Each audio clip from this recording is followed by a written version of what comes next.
Hello and welcome back to Breaking the Cycle. My name is Alan Hyde, and tonight we have a special guest. She is a local business owner in the Dallas area, and she is the founder of Everyday Assistant. Devan Ross, thank you for joining us. Hi, thank you so much for having me today. Yeah, absolutely. How are you doing? I am wonderful. It has been a busy and productive week. Yeah. So we were talking before, just kind of offline, about your business, Everyday Assistant. And before we get into kind of unpacking that and back into some of the conversations you and I were having, what kind of inspired you to get into the administrative side of the clinical world and working with us wacky therapists? Yeah, of course. So I guess it all started in like high school when I found an interest in the psych field.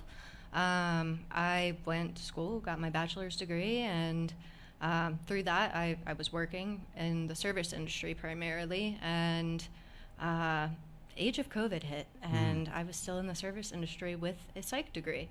So I went looking for a job where I could use that and found a similar role within another company and kind of started learning the ropes, and I kind of took to it naturally. It makes my ADHD brain tingle in the right way. Yeah. What were you doing in the service industry? I was bartending. Oh, okay. Yeah, so Gotcha. Similar to therapy. Yeah, No. running into a lot of the clientele. Yes, exactly. Yeah. Bartending, serving, just working in a restaurant. Yeah, and then you mentioned when you transitioned from the service industry, you started working with clinicians in their practices and different centers and things like that. Was that kind of a big inspiration as to starting the Everyday Assistant? Absolutely. I will say the practice owners that I first started working for are who I'm working for now, and they've inspired me every step of the way and supported me, and it's been a really beautiful experience because I was new at this. I didn't know what I was doing, and I did require some guidance. But in no time, I was picking it up, and they were trusting me, and some really great relationships were formed out of it, which has taught me a lot. I've been shown a lot of patience, gratitude, understanding, and just a lot of things that I think the world needs a little bit more of. So including that in my day-to-day work life is really important to me. Yeah, and you mentioned in your bio too that you had started pursuing an MSW. So you have a lot of passion for the field. I do. Do you think you'll get into the clinical side as well through this journey and adventure? I do. I think right now the goal is to get my business into a point where I am able to step away so I can focus more on other projects. So yes, I do intend on finishing that program. It's just a matter of when. So I'm patient, and I'm okay with even putting this off for several more years, and I've considered retiring as a therapist, skipping that burnout. Yeah. I was just talking with my therapist the other day of like this, working as a therapist is a career where, we sit and talk. You could do this as long as you want, and there really is something beautiful about that. And I think also the administrative work that you're doing too, you're helping us sort through all the stuff that makes us want to pull our hair out. And I can't thank you enough for doing a business like that on behalf of other therapists, because when I started my practice, if I didn't have an intermediary, I would have been lost. I totally understand that. And something that I've also noticed, therapists are an underserved community because they are focused on helping others so much that they forget to help themselves. So that's an area that I hope to specialize in when I do finally get that degree. Like working with therapists. Yeah. They're, when you get a therapist on your caseload, it's if they're ready to do the work and willing to do the work, they're the best clients. If they're willful, they can be some of the worst. But I'm sure some of the therapists that watch this, right, because a bunch of my friends watch it too, they're probably cracking up because we've all had to cross that bridge. But no, I can understand that could probably pose a challenge in some cases when because I know for me personally, in my therapy, I catch myself like, I feel like I know too much. Like, I know what you're doing right now. Yeah. So you spend a lot of the week putting fires out for us on the back end. Yes. Could you tell us a little bit about just kind of what that looks like and how you handle it? Yeah, so it could look a number of different ways. I support a lot of practices that foster the development of younger therapists. Okay. So there's a lot of oopsie moments in the beginning, as I'm sure you probably have had some of your own. We all, miss an appointment or forget about a consult, things like that. So when those things happen, people naturally get upset. And I, put out that fire. I help people get rescheduled. I help them get rematched with a different therapist if it doesn't feel like a good fit. Or let's say a therapist unexpectedly leaves a practice and their whole caseload needs to be redispersed. I've been that person who's talked to every single one of those clients, so I know what their concerns are. I have it all documented and tracked in a document that helps me recall this information, be like, oh, right, I remember what they reached out about. This other therapist would be an even better fit for them. This works out. Yeah. So your everyday assistant, is there, I guess, to get a sense for them, in case we have therapists listening that they're looking for an assistant, an intermediary, do you help them with like documentation? Do you have a portal for that? Is it just the back end assistance? You're already shaking your head yes, so I'm assuming that's part of it. And then, so could you give us just kind of like a rundown of how your business structure is, and I'll just absolutely listen. So I think it might be easy to just walk you through one of my days. Yeah. So generally, I get logged in at like 10 a.m. I have 7 different practices that I manage. So I have 7 different windows that I open to access each of their Gmail accounts, their respective Google Drives, and things like that. Also there, I will open up the screen for the EHR that goes with that practice. I'm sorry to interject. You interface with all like the different EHRs that they come with, so like Simple Practice and Kipu and things like that. Yeah, there's a few that I haven't worked with yet, but they're all pretty intuitive and function the same way for the most part. I'm actually helping one of my practice owners transition EHRs, which of course can be a bit daunting. Sure. But it's one of the things that that I do as well, in addition to the day-to-day client-facing sort of tasks. So I also have, a work phone that is set up for all of their lines to be forwarded to. So my phone will ring, I'm not going to talk about which practices I manage for the sake of their own privacy, but... Do you want to plug that phone number right now? We'll do it at the end as well, just in case people listening the live want the phone number and then they're not on later. Yeah, no, I'll actually, I'm happy to provide a number that people can contact me if they are interested in the type of services I provide. Absolutely. Okay, and then we can get back into your day, but what is the number if they wanted to get in contact with you? So that is 469-285-5416.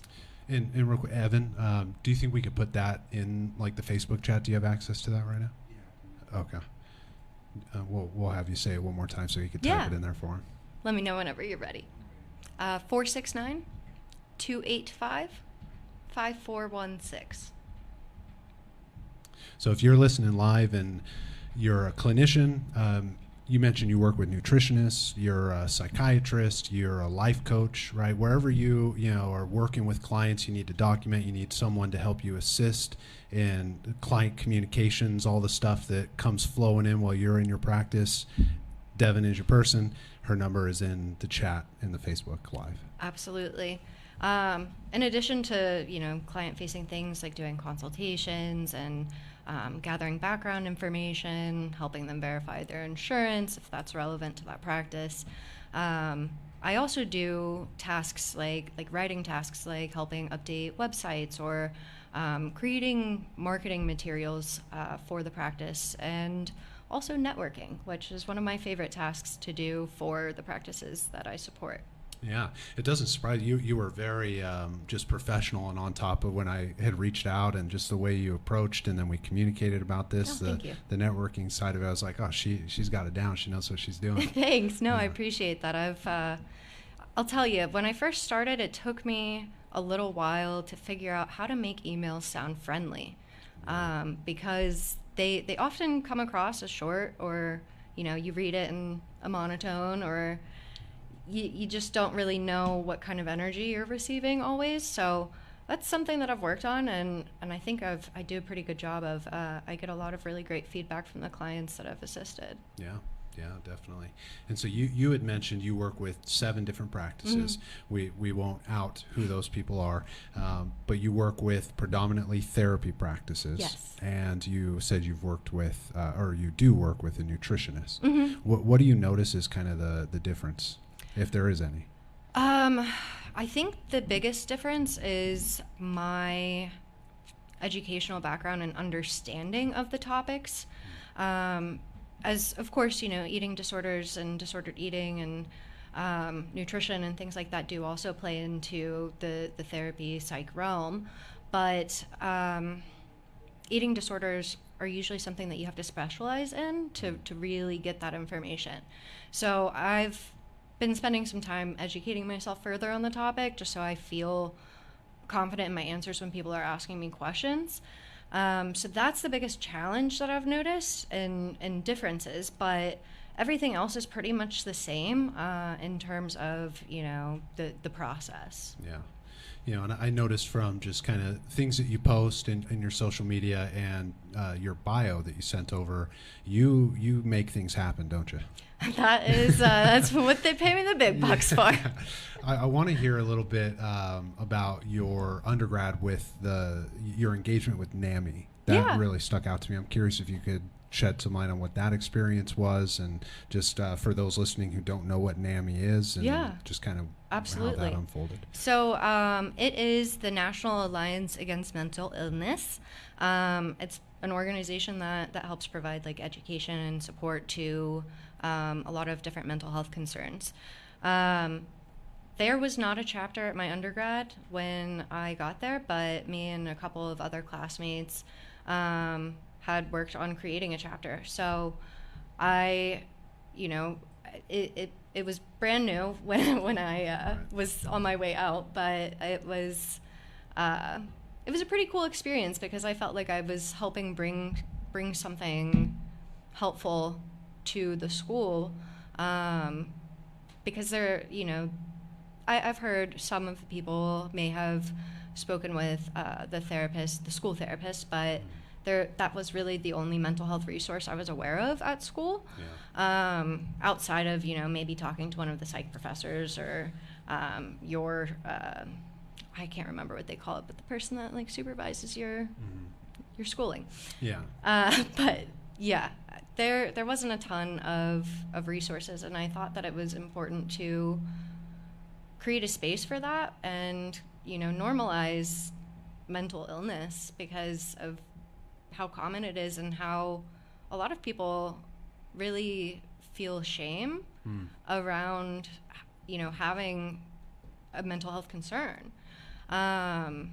So that was I think that's the main things that was important to me with that.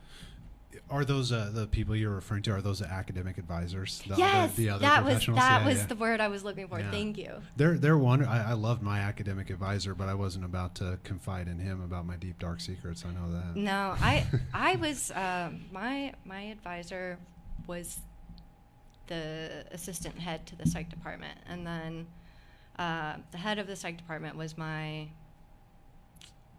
advisor for my senior project.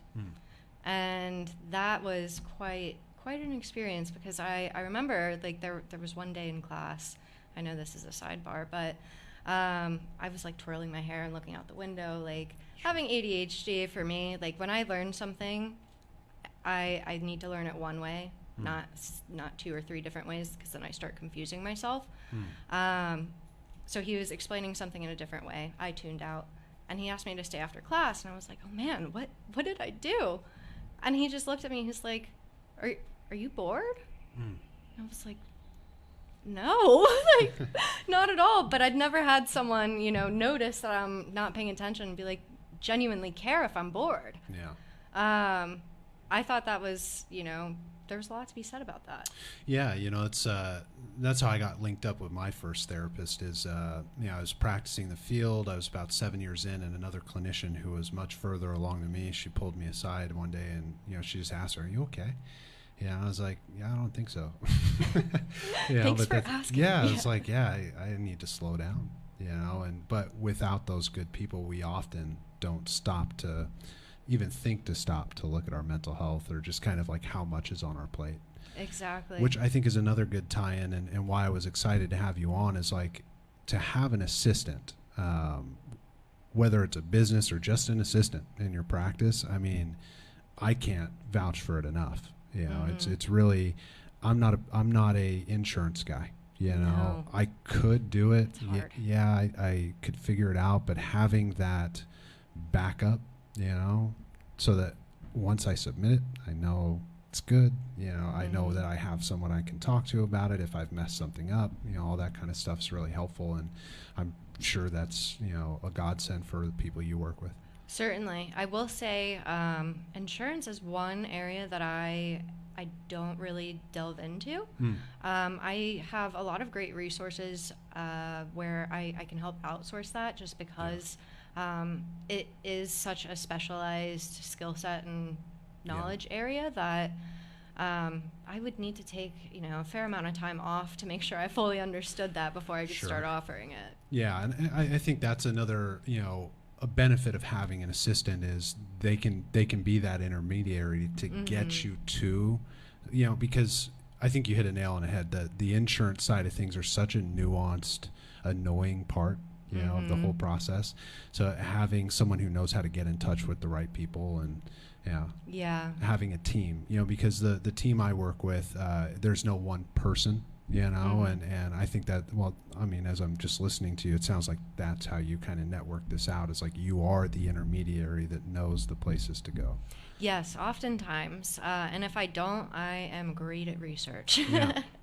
But it is certainly one of the things that I do a lot is, connecting things and connecting people. And that itself can be a difficult task, especially when you're talking to a lot of people who have just experienced the worst thing that has ever happened to them in their entire lives. And this is the first time they're reaching out about it. I might be the very first person they've ever told. So it's crazy, because a lot of clients I've spoken to have been like, thank you so much for being so kind and, spending this time. And I'm like, who have you been talking to? I'm genuinely concerned for some of the practices out there that maybe use like call centers and things like that, because it really takes out a big layer of personability and connection, which people are seeking. Yeah, I think that's happening a lot these days in the mental health field, with all of like the online therapy businesses that start, and they're kind of like, they are those insurance hubs, and it does take the personal touch out. Some people, they've got to go that way because it's the only place that's going to bill their insurance. But it's interesting because therapists, we're not marketers. We don't know what we're doing in those realms typically. We're not networkers. We are clinicians. And it's interesting because I think these businesses have come in and kind of swept up the whole bottom. And then there's the people that have been in the field, but also people who've been in therapy and refer and that kind of stuff, like to loved ones and friends that get that kind of like business side of therapy is a little sketch. Yeah. And I think that is, one of the beauties of having an assistant. Is being able to pass some of that off and being able to genuinely just focus on being a clinician. I think that's one of the biggest things I do for my group practices I support. Because a lot of these clinicians are still pretty early on in their career. They're either a student or holding a limited permit, and they've got a lot on their plate trying to get their hours.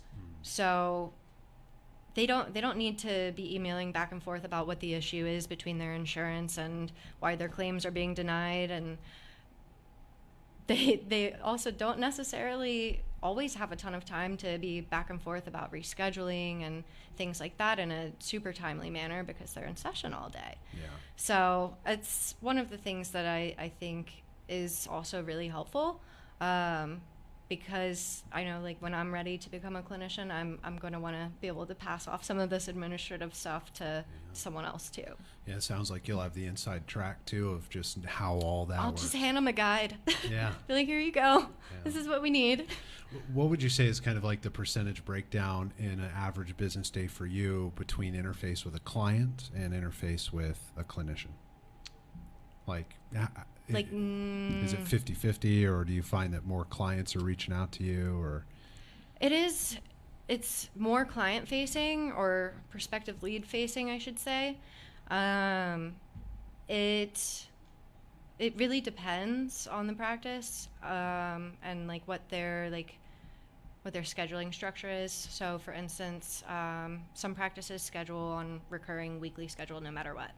Some practices kind of schedule as they go. Yeah. And the ones that kind of schedule as they go require more client contact to get people consistently on the schedule. Yeah. So in those scenarios, I'm probably talking to a clinician a lot more. Yeah. But in scenarios where I'm able to find a spot and that's the client's spot, there's a little bit less back and forth, unless if there's, a question or an issue with scheduling, or, hey, I can't change the status of my appointment. Can you help me? Yeah, gotcha. If an individual therapist was going to reach out to you, they found your information and was like, oh, everyday assistant, and they contacted you, what would be the benefit for them? Yeah. And just kind of how would you explain it to them if you were on a call, trying to work with them and get their practice going? Of course. So I actually work with 2 solo practitioners. And I think one of the large benefits is, like I was mentioning before, being able to focus on just the clinical side of the work. And it also frees up time to be able to do side projects. So coaching, for instance, I know that's kind of a popular side gig for a lot of therapists as well, that it allows more time for them to focus on coaching or marketing their coaching, or writing a book, or getting ready for a presentation. So it's that time is the big one. Time. Truly. But other than that, I think for, in particular, the one practice owner I'm thinking of, so she facilitates over 10 different support groups herself. That's a lot of people reaching out a lot of time. They all need consultation, pre-screening. Their paperwork needs to have an eye on it to make sure everything's done. They need to be added into the system and set up for the group and make sure that everything's all good there. That is a lot of time. It is. And it's not time it's money too, because that's time that you could be working with your individual clients, your couples clients, or networking or consulting with other therapists in the field. Yeah, I wouldn't be doing this and growing this platform and bringing people in to have these conversations if I didn't have individuals on the back end doing some of the kind of interfacing for me. Once I show up, I do my session, I do my clinical note, and I turn it over to the team. And without that, I wouldn't be doing these things. And so I know there are clinicians, because you guys reach out to me after we do the show on Fridays, life coaches. I'm telling you, if you want more time, one of the things I get a lot is like they want to write books and they want to do podcasts like this. So I get a lot of those kind of questions. And so if you guys are watching tonight, truly reach out to Devan. She is working with clinicians, not just in Texas, but she is currently expanding in Texas. So if you're a Texas clinician, she's ready to go. But if you're, I know we're broadcasting worldwide. So if you're listening, all right, Devan is your person. I'm your girl. My hours are intentionally able to accommodate both the East and the West Coast and Central. So I'm happy to work with you no matter where you're from. Being back in Texas, I want to, expand my roots here a little bit more specifically. With that, so you carve out kind of like you start a little later here on the Central Standard Time and end a little later, or do you? So I actually start earlier than I did on the East Coast. Gotcha. I usually start my day around 10 a.m. and I work until about 6 or 7 p.m. most days. Okay. Right now, that's perfect for my West Coast practice because in the evening there's not a lot going on for that practice. So ending around like 3 or 4 p.m. their time works great. Yeah. Yeah, and then I know you were mentioning that there's all kinds of plans to grow it, and so maybe that's where we can transition. Is we were talking about the TCA conference that's coming up, and you said it's Dallas, right? Yeah, it's in Dallas this year. I don't know if it is every year. It's my first time attending, but it's at the end of October.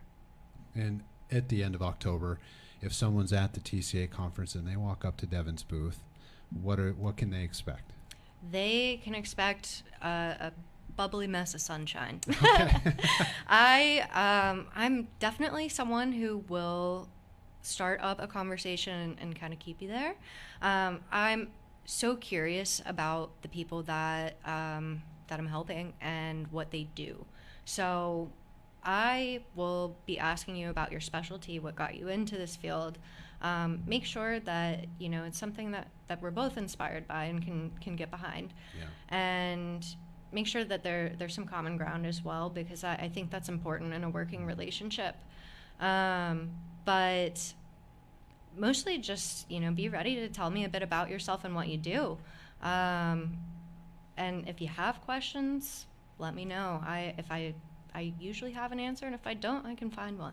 Yeah, I'm a big believer in, especially on the business end of things, but really just in life, like inspired connections, you know, and a real great way to do that is to have common ground. We don't all have to believe the same things, but when we have similar morals, values, belief systems, that we just enjoy, it's a lot easier to connect and build things that way. Yes, I definitely agree with that. It's commonality, and it creates normalization and comfortability. Yeah. So for the individuals listening to this, what are just kind of some in the field that like really get you going, that really you enjoy? That I enjoy? Topics, backgrounds, like what do you find yourself passionate about? A lot. Yeah. I have at least one conversation a day that will give me chills or goosebumps or, inspire me to do something a little different. I know, like, an instance that's coming to mind is, there's a woman who had experienced a pretty awful sexual trauma, and she was needing lower cost resources, and I went and found resources, funding through the state that would help her be able to attend what she was looking for. I'm sorry, can you ask me the question again? Yeah, just topics. If someone was listening and they're like, this is hypothetical, but they're on the fence and they have their phone right now and they're like, I want to call Devan, but I want to make sure that we both enjoy the same things. Right, okay. So a few other areas of my interest. I really enjoy sex therapy and sexual-based concerns. I find that to be really interesting. And there's, a wide array of topics that can come up within that realm. I also am really interested in like couples therapy, LGBTQ couples specifically, just because of course every couple has their own unique concerns, but I think they even tend to get a bit more unique within the LGBTQ realm. Yeah, I've found that in my 12 years. I have a few gentlemen that I work with on Tuesdays and back to back, and their relationships are, the dynamics are a little different. It's not like a traditional heterosexual relationship. It's fun to work with because you get to see what something different looks like that's healthy, that works. And I think there's a lot of people floating out there in that world too, that they feel different. They feel like their dynamics are weird because of some of the fluctuations in LGBT relationship, and it's like I share with them, and like when I talk about these things as well with others, it's like, don't feel weird, you know. It's like the world, the landscape in relationships is a ever-changing conversation, and especially in our culture, there's a lot of healthy ways to do it, and the way that you're doing it with intervention, right, to process through it, you may find that actually it really is working for you guys. But when you watch it on TV and all the media tells you that it's different or weird, that can make you feel weird, you know. No, certainly. I also I agree with that, but I also really am passionate about like social justice and intersectional care. A lot of the practices I support are actually all of my practices that I support in some capacity are a minority of sorts, whether they come from a different cultural background or are a member of the LGBTQ community. I think that it's really important to understand how someone's identity can inform their worldview, just because that can vary so much, and depending on certain facets of someone's identity, it can really change things for their therapeutic approach. Yeah. You feel like when you kind of venture back into the clinical realm that those are areas of focus that you'll be drawn to? Absolutely. Yeah. I'm definitely interested in working with couples. I think a lot of, not a lot, but about half the therapists that I know are nervous to work with couples because it's not just one client, it's two. And there tends to be conflict in couples therapy. All the time. I am a person who really likes a challenge, and I want to feel challenged and inspired in my work. I want to be forced to come up with creative solutions, and I think in working with populations like that, I would be. Yeah. What do you think are some of the creative solutions recently? Right, I'm going to put you on the spot with this one. But creative solutions that you've helped clinicians find in their practice. Okay. That's kind of a skirt. Creative solutions for clinicians in their practice. So I think one of the things, you'll have to give me a second to think absolutely. on this, honestly. Yeah, put you on the spot. Yeah. There is, I think a lot of the things that I do, I have to use some creativity for. For instance, identifying on a hybrid schedule in certain EHRs when they're going to be in person and when they're going to be virtual. Or helping therapists maximize their schedule. Oftentimes, when you've been at it a while, you have people fall into their places, and then someone goes bi-weekly, and then they're monthly, and then you've got all of these random spaces that you're like, how did that get there? Yeah. I oftentimes will sit down with the therapists that I help, and I'm like, all right, let's talk about your caseload and their needs, and figure out where we can make this puzzle a little more pretty, and open up more consistent spots for new clients. So you manage, for some you manage their calendar. All of them. Yeah. Yeah. It's beautiful. Yeah. The whole thing.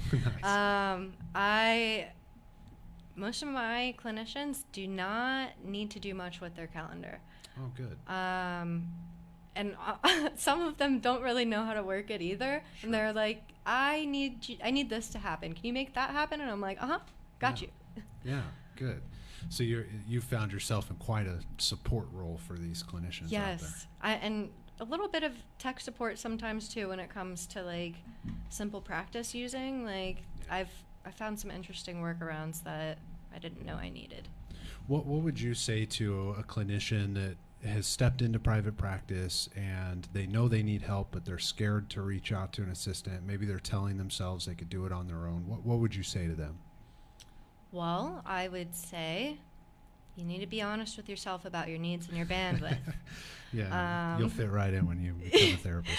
Yeah. But yeah, that would be the first thing, is just really being honest with yourself and making sure that you're not stretching yourself too thin, because burnout is a quick and you don't always see it coming. Yeah. So I think it's important to not only that, but identify what tasks you would want to give away and things that you don't like doing so much or you struggle with working into your schedule.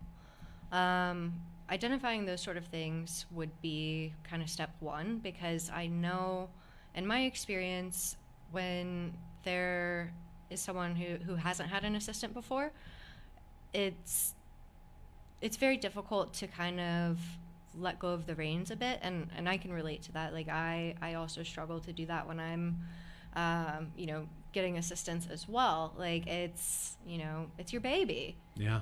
It's hard to let someone else manage. So I want to first normalize that, because it's a normal fear. It's a common fear, and it's something that can be worked through.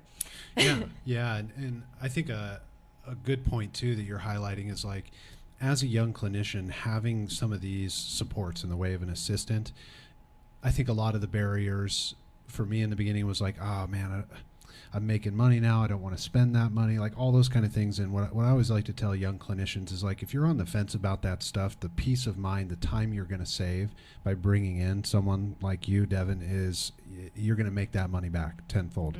Because like you were saying earlier, you're going to be able to do something like this, like start a podcast, you're going to be able to write a book, you're going to be able to go speak at more conferences, you may be able to go and have the time to be a professor at a school that you always wanted to do, because someone is helping you manage the pieces that may take you an extra 10 or 15 hours during the week. Yeah. So you may even be able to see one or two more clients on your caseload.